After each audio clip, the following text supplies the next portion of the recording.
నమస్తే జేఎన్ఆర్ టీవీకి స్వాగతం. ముందుగా బులెటిన్లో హెడ్లైన్స్. పార్టీ కేంద్ర కార్యాలయంలో వైఎస్ఆర్సీపీ రాష్ట్ర లీగల్ సెల్ అధ్యక్షుడు శ్రీ ఎం మనోహర్ రెడ్డి మాట్లాడారు. తెలంగాణ భవన్లో బీఆర్ఎస్ నాయకుల ప్రెస్ మీట్.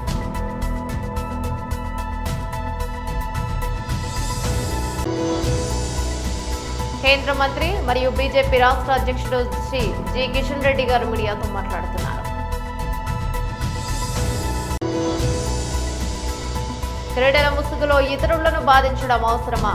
రేణుదేశాయ్. డీటెయిల్స్ చూస్తే పార్టీ కేంద్ర కార్యాలయంలో వైఎస్ఆర్సీపీ రాష్ట్ర లీగల్ సెల్ అధ్యక్షుడు శ్రీ ఎం మనోహర్ రెడ్డి మాట్లాడారు.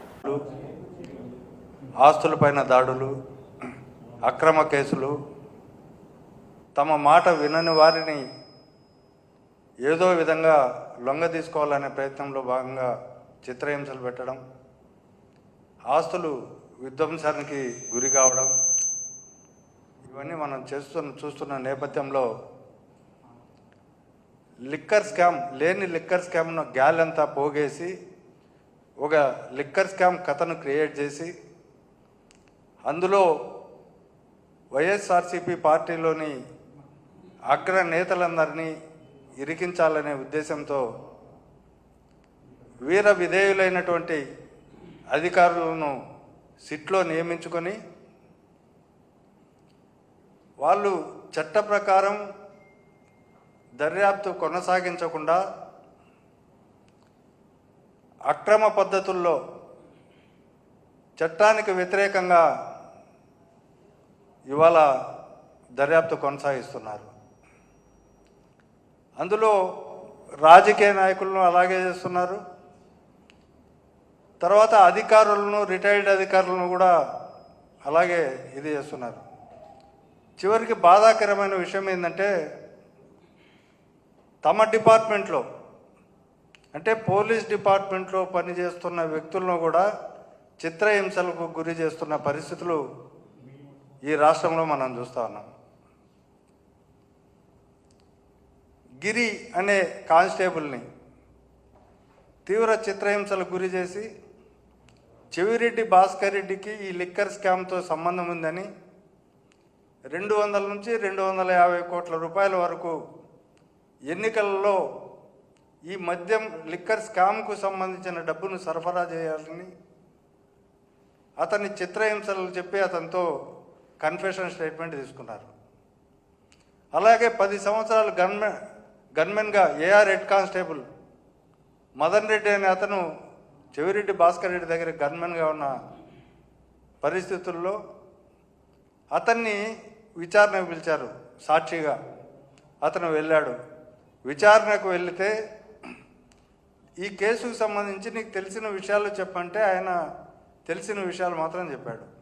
అట్లా కాకుండా అతన్ని తీవ్ర చిత్రహింసలకు గురి చేసి ముఖం పైన పిడిగుద్దులు, తలపైన పిడిగుద్దులు, వీపులపైన ఇట్లా అనరాని మాటలు దూషించి నువ్వు మేము చెప్పినట్టు చేయకపోతే, మేము చెప్పినట్టు సంతకాలు పెట్టకపోతే నీ ఉద్యోగం పెరికిస్తామనే దీంతో తీవ్రంగా వేధించి ఒకరోజు 10 గంటల పాటు విచారించారు.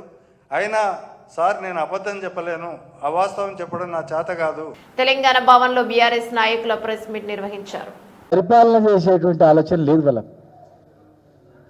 జనరల్గా ప్రతిపక్షం నుంచి ఏదన్నా విమర్శ వస్తే ఆత్మవిమర్శ చేసుకొని సరి చేసుకోవాలని ప్రయత్నం చేస్తారు, కానీ అక్కడ కనిపిస్తలేదు. ఇలా మాటి మాటికి ఈ కార్ రేసింగ్, అవినీతి. దయచేసి మీ ముందర నేను ఒక స్పోర్ట్స్ మినిస్టర్ కూడా పనిచేసిన కనుక అనేక దేశాల్లో కూడా నేను స్పోర్ట్స్ ఈవెంట్లు కూడా పోయినా కనుక మరి అటు మేము ఈ దేశ ప్రతిష్టను పెంచడానికి చేసినటువంటి ప్రక్రియ ఇది. వాళ్ళు వచ్చిన తర్వాత వాళ్ళు ఏమైనా స్పోర్ట్స్ ఈవెంట్ చేసిందంటే వాళ్ళు అందాల పోటీలు నిర్వహించారు. మేమేమో కార్ రేసింగ్ మేము నిర్వహించినాం మా ప్రభుత్వ హయాంలో. దానికి మీకు పోలిక చూడండి. అవినీతి అసలు ఎక్కడ జరిగింది? ఇచ్చిన డబ్బులన్నీ కూడా డైరెక్ట్గా బ్యాంక్ అకౌంట్లో ఇస్తాం. 40 కోట్ల రూపాయలు వాళ్ళ బ్యాంక్ అకౌంట్లో ఉన్నాయి, డబ్బులు ఉన్నాయి. ఏనాడు కూడా ఈ ప్రభుత్వం ఆ డబ్బులు మాకు వాపస్ చేయండి అని ఒక్క మాట అడగలేదు, ఒక నోటీస్ ఇవ్వలేదు.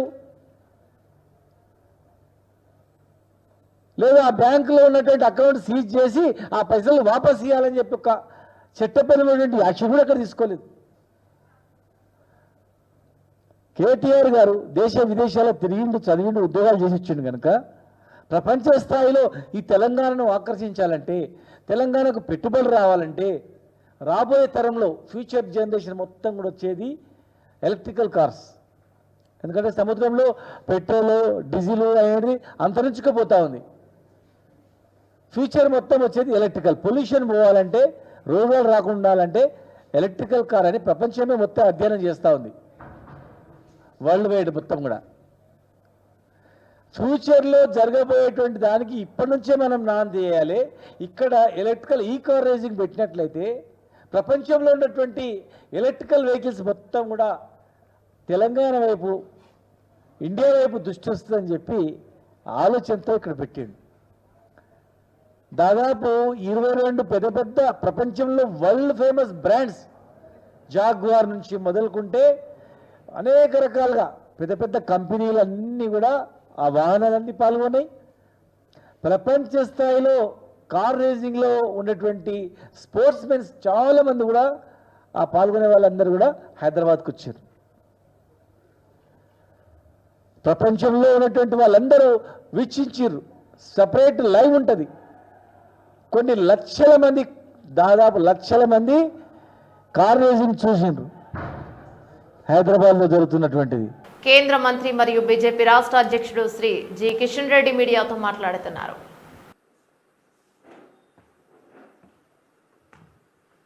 మార్చి 1 నాటికి 2027 ఈ యొక్క జనగణన పూర్తవుతుంది. మార్చి 1వ తేదీ రెఫరెన్స్ తేదీగా ఈ యొక్క జనగణనకు నిర్ణయించడం జరిగింది.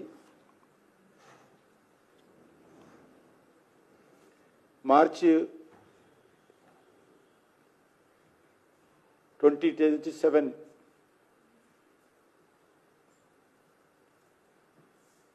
ఈ యొక్క జనగణన పూర్తి అయినట్లయితే దేశంలో అనేక రకాల సంక్షేమ కార్యక్రమాలు, అభివృద్ధి కార్యక్రమాలు, అందులో తీసుకోవాల్సినటువంటి ప్రాధాన్యతకు నూతన ఒరవడి ఏర్పడుతుంది.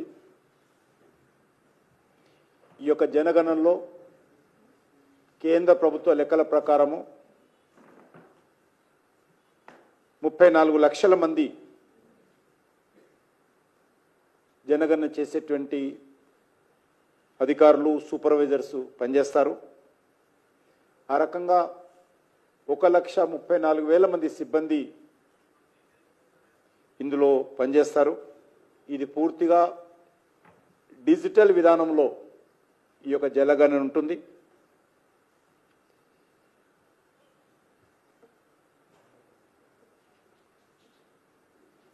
ప్రత్యేకంగా ఏ వ్యక్తి సమాచారం కూడా, వివరాలు కూడా భద్రంగా ఉండే విధంగా ఈ యొక్క యాప్ను రూపొందిస్తున్నారు. ఇది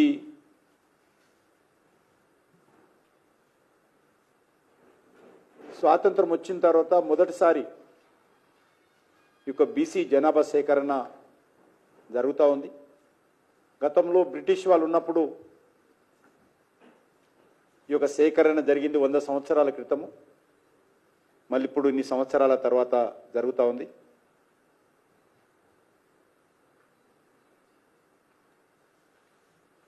ముఖ్యంగా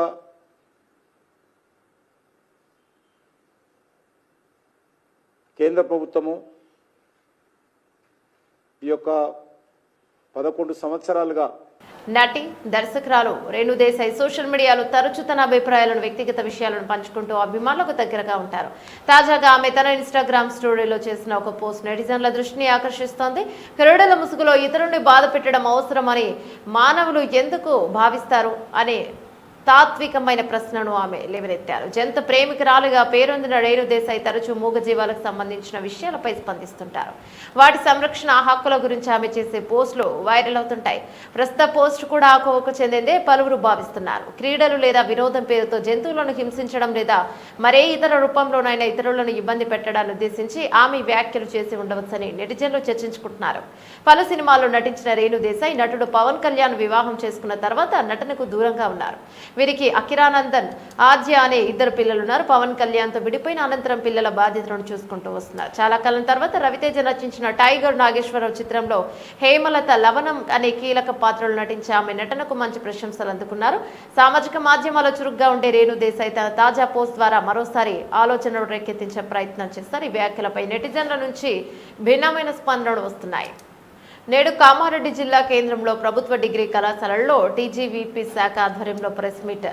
కామారెడ్డి జిల్లా కేంద్రంలో ఉన్నటువంటి ప్రైవేట్ పాఠశాలల్లో ఫీజుల దోపిడీతో పాటు యూనిఫామ్, షూస్, టైప్, బెల్ట్ అంటూ విచ్చలవిడిగా అధిక ధరలకు విక్రయిస్తూ దోపిడీ చేస్తున్నారు. టీజీవీపీ తెలంగాణ విద్యార్థి పరిషత్ జిల్లా అధ్యక్షులు అల్లూరి ముదిరాజ్ మాట్లాడుతూ విద్యా హక్కు చట్ట ప్రకారం నిబంధనలకు అనుకూలంగా తక్కువ ధరలకు అమ్మాల్సిన పుస్తకాలని ధనార్జని ధైర్యంగా అధిక ధరలకు విక్రయిస్తూ బడుగు బలహీన వర్గాల విద్యార్థుల తల్లిదండ్రులను దోపిడీ చేస్తున్నారు. నా పేరు అల్లూరి ముదిరాజ్, కామారెడ్డి జిల్లా అధ్యక్షుడు మాట్లాడుతున్నా. ఈరోజు ప్రభుత్వ పాఠశాలల్లో ఎక్కడ చూసినా మొత్తం అవకతవకలు జరుగుతున్నాయి కాబట్టి ఎంఈఓ కావచ్చు, డిఓ కావచ్చు తక్షణమే పాఠశాల పైన చర్యలు తీసుకోవాలని మా టీజీపీ తరఫున కోరుతున్నాను. లేని ఏడల మా టీజీపీ ఆధ్వర్యంలో ధర్నాలు రాష్ట్రాలలో చేస్తామని కోరుతున్నాము. అదేవిధంగా ప్రైవేట్ స్కూళ్ళలో బుక్స్ అమ్మడం వల్ల తల్లిదండ్రులకు చాలా ఇబ్బందులకు గురయ్యి చనిపోవడం జరుగుతుంది. కాబట్టి తక్షణమే డిఓ గారు అండ్ ఎంఈఓ సార్ తక్షణమే చర్యలు తీసుకుని లేని యాక్షన్లో మేము ఖచ్చితంగా ధర్నాలు రాష్ట్రాలకు చేస్తామని డిమాండ్ చేస్తున్నాము. అదేవిధంగా ఇప్పుడు ప్రభుత్వం ఇచ్చిన ప్రకారం కాకుండా ఫీజులు వసూలు కాకుండా ఇష్టరాజ్యంగా ఫీజులు వసూలు చేస్తుంది. కాబట్టి వాళ్ళపైన వెంటనే డిఓ గారు, ఎంఈఓ గారు వెంటనే స్పందించి రెస్పెక్ట్ కాండి. లేని ఎడలా ఖచ్చితంగా ధర్నాలు రాష్ట్రాలకు చేస్తామని విజ్ఞప్తి చేస్తున్నాము. అదేవిధంగా ప్రభుత్వం అయితే ఏదైతే చెప్తుందో దానికి యూనిఫామ్ కావచ్చు, స్కూళ్ళలో యూనిఫామ్స్ అండ్ బుక్స్ అండ్ అన్ని మొత్తం స్కూల్లో అమ్ముతున్నారు. దీనిపైన ఎంఈఓ గారు, డిఓ గారు తక్షణ చర్యలు తీసుకోవాలని కోరుతున్నాను. లేని టీజీపీ ఆర్గనైజేషన్ నుంచి ఖచ్చితంగా మేము ధర్నాలు రాష్ట్రాలు చేస్తామని కోరుతున్నాము. ఇంకో విషయం ఏంటంటే ఈరోజు ప్రభుత్వ గవర్నమెంట్ స్కూళ్ళలో కార్పొరేషన్లో కనీసం ఒక రూమ్లో 30 మంది ఉండాలి. కానీ అట్లా లేదు ఈ సంవత్సరం తెలంగాణ ప్రభుత్వంలో. కాబట్టి 100 స్కూల్ ఒక రూమ్లో 100-200 మంది ఉంది. కాబట్టి దీన్ని ఎంఈఓ గారు ఖచ్చితంగా ప్రతి ఒక్క స్కూల్కి వెళ్ళి చూడండి. పిల్లల్ని ఎక్కడ ప్రతి ఒక్క ప్రైవేట్ స్కూళ్ళలో చూడండి 200 మంది స్కూల్లో కూర్చోబెట్టి ఈరోజు చదివిస్తారు చదువు. అదేవిధంగా కనీసం ఒక 150 మంది ఉన్నారు మినిమం. అది కాకుండా దాన్ని మించి 200 మందిగా పైగా చదివిస్తారు. ఆ మేడాలు అండ్ స్కూల్ యాజమాన్యం ఎంఈఓ గారు, డిఓ గారు వెంటనే చర్య తీసుకోవాలి. అదేవిధంగా ఈరోజు పిల్లలకు ఫీజులు మాత్రం ముక్కు పిండిగా వసూలు చేస్తున్నారు. తల్లిదండ్రులు కష్టము ఏడ్చుకుంటా వాళ్ళకు కట్టలేని పరిస్థితి ఈరోజు ఉంది. కాబట్టి తక్షణమే ఎంఈఓ సార్ అండ్ డిఓ గారు తక్షణమే మీరు చర్యలు తీసుకోవాలని కోరుతున్నాను. లేనిగా మేము ఖచ్చితంగా చెప్తున్నాము. మా టీజీపీ ఆర్గనైజేషన్ నుంచి ఖచ్చితంగా మేము ధర్నాలు రాష్ట్రంలో చేస్తాము. అదేవిధంగా మేము ఒకటే కోరుతున్నాం మా టీజీపీ ఆర్గనైజేషన్ నుంచి. ఏనుగుల కొండ వద్ద నిర్వహించిన యోగాంధ్ర కార్యక్రమంలో పాల్గొని యోగాసనాలు చేసిన రాష్ట్ర మహిళా శిశు సంక్షేమ మరియు గిరిజన సంక్షేమ శాఖ మార్చిలు శ్రీమతి గుమ్మిడి సంధ్యారాణి జిల్లా అధికారులతో కలిసి గాల్లోకి బెలూన్లను వదిలి యోగాంధ్రకు పిలుపునిచ్చిన మంత్రి 21వ తేదీన విశాఖలో జరిగే అంతర్జాతీయ యోగా దినోత్సవంలో స్వచ్ఛందంగా పాల్గొనాలని పిలుపు. భారత ప్రధాని ముందు 108 సూర్య నమస్కారాలతో ప్రదర్శన ఇచ్చేది మన విద్యార్థులేనని మంత్రి స్పష్టీకరణ. యోగా క్రీడలు అలవాటు చేసుకోవాలని విద్యార్థులకు సూచించిన మంత్రి ప్రపంచవ్యాప్తంగా యోగాను ప్రమోట్ చేయడమే యోగాంధ్ర లక్ష్యం. కార్యక్రమంలో పెద్ద ఎత్తున భాగస్వామ్యమైన అధికారులకు విద్యార్థులు యోగా శిక్షకులు.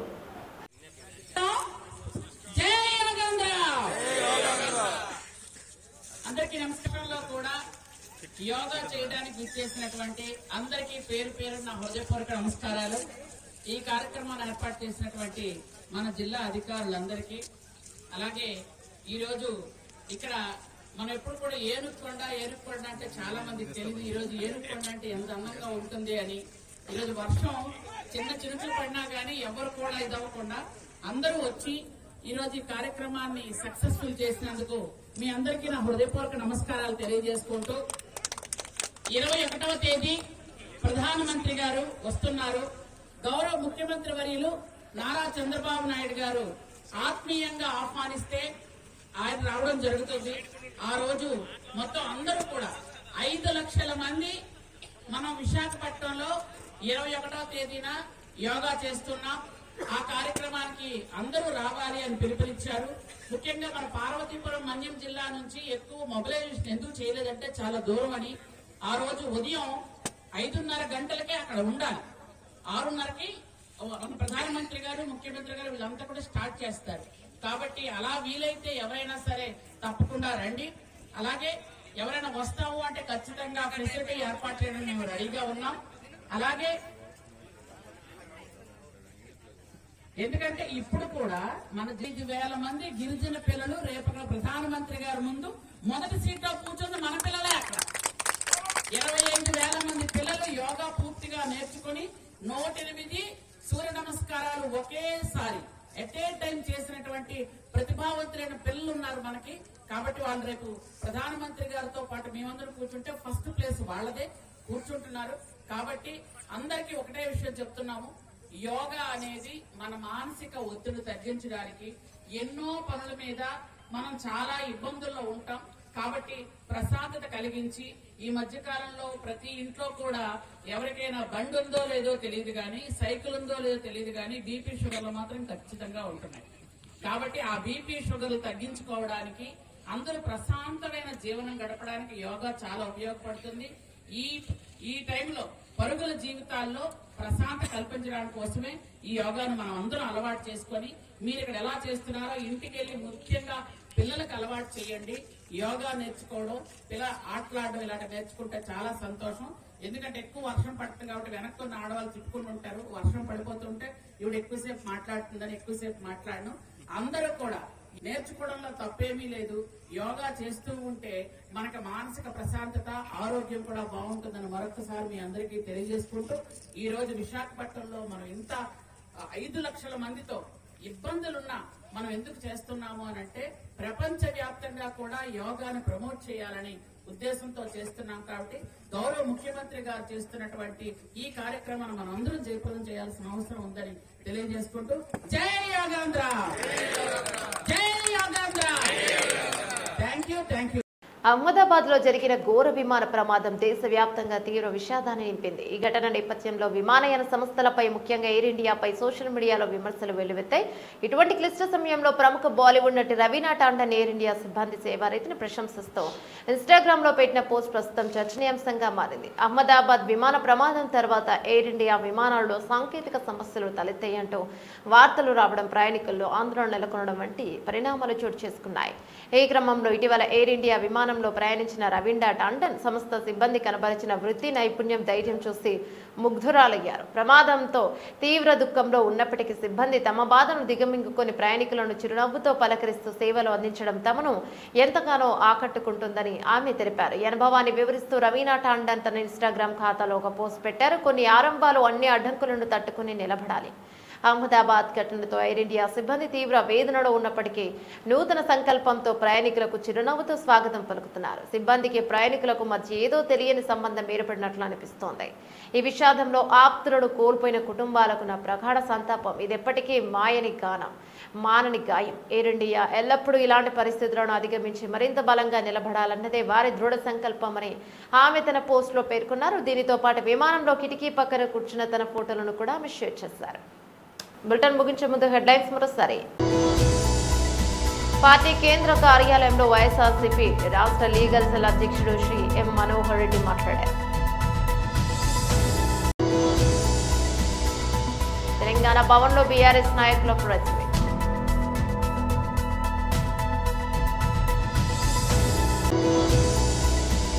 కేంద్ర మంత్రి మరియు బీజేపీ రాష్ట్ర అధ్యక్షుడు శ్రీ జి కిషన్ రెడ్డి గారు మీడియాతో మాట్లాడుతున్నారు. క్రీడల ముసుగులో ఇతరులను బాధించడం అవసరమా? రేణుదేశాయ్. ఇవి బులెటిన్ డీటెయిల్స్. మరో బులెటిన్లో మళ్ళీ కలుసుకుందాం. అంతవరకు సెలవు. నమస్తే.